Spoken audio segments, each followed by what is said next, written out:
This video will discuss Chapter 9.2, Prime Factorization. So I want to start by defining two types of numbers, a prime number and a composite number. So start with a prime number. Prime number is a number that only has two factors, one in itself. So for example, a prime number would be a number like 7. Because in order to get to 7, the only two numbers I could multiply, or I guess the only two integers I can multiply would be 7 times 1, or 1 times 7. Remember, because of the commutative property, the order in which I write these makes no difference. Now, granted, I could multiply 3.5 times 2, and so a lot of people say, well, that's a number, and you're right, that is. But because it's not an integer, I can't use that. So 3.5 and 2 do not count as factors, because factors have to be integers. So a prime number only has factors of itself and 1. So you got numbers like 7, 11, I mean we could pick some larger numbers. 23 is a popular number here in Chicago, at least was in the 90s. Then you get composite numbers. These are numbers that have more than just factors of itself and 1. So for example, a number like, let's say, 8. There are multiple ways I can get to 8. One would be 8 times 1, right? Or 1 times 8. Another might be 4 times 2, or 2 times 4. So composite numbers would be numbers that have more than one factor pair. Prime numbers have just one factor pair. So what we're going to work on today is prime factorization. Another way that people talk about prime factorization is a factor tree. So the idea is I need to take a number, like say 90, and I'm going to break it down all the way down to its prime numbers. So I'm going to show you one way that I've learned how to do this, and something that I've found has worked well for students in the past, is to circle it when I get to a prime number. And then, I mean, if you're going to call this a factor tree and these are our branches, the leaves or the circles are where I'm going to stop.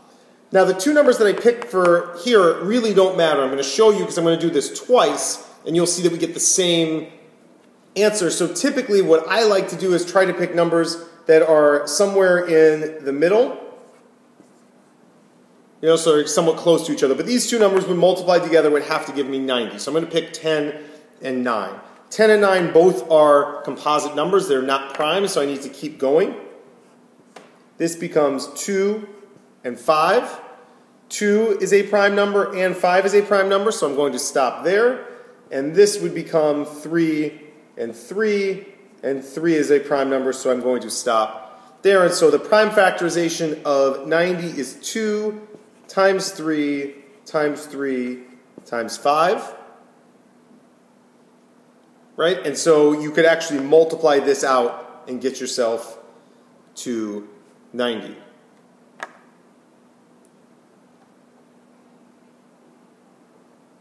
Now, I want to show you how you might be able to get there a different way. And then sometimes people will, as long as you're using numbers, you're allowed to do this. But when we get to variables, you can't necessarily have exponents in here. So I would typically tell you that this is the way that you may want to think of this as a prime factorization.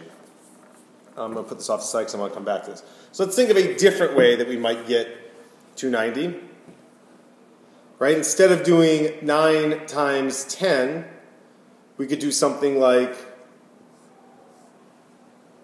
you could do 15 and 6, but I want to pick a different one. I want to go 2 and 45. Since I know that, let's just pretend I didn't know factors of 90. I know that 90 is an even number, which means 2 must be one of its factors, so I'm going to say 2 and 45. Now 2 is a prime number, so I'm going to circle 2 because I'm going to stop there. I then know that these are going to be 9 and 5. 5 is a prime number, so I would stop there. Okay, and then I've got 3 and 3. And so I want you to notice that I only stop once I get down to the circles, and if I have numbers that aren't circled, I need to kind of keep breaking them down until I get them to prime. And then this is going to be 2 times 3 times 3 times 5. And so you'll notice that 2 times 3 times 3 times 5 is the same as what we had here. Also notice that we write them from least to greatest. So instead of writing 2 times 5 times 3 times 3, as it was showing up in the circles on top, I actually kind of change it, put it in order. Same thing here. This one actually worked out okay, but it's 2 times 3 times 3 times 5. So it doesn't matter what two numbers you pick here. You notice I picked 2 and 45, and you pick 10 and 9, and it really is not a significant amount of difference in terms of the work. So you don't want to sit there and think for hours on end of what two numbers multiply to get 90. Just pick something that you think works and go from there. And then you just kind of keep breaking it down until you get yourself to the bulbs or the leaves or whatever you want to call them. All right, one last example I want to show you, and this one obviously has variables, but also has a negative number, and I want you to see what happens with the negative number.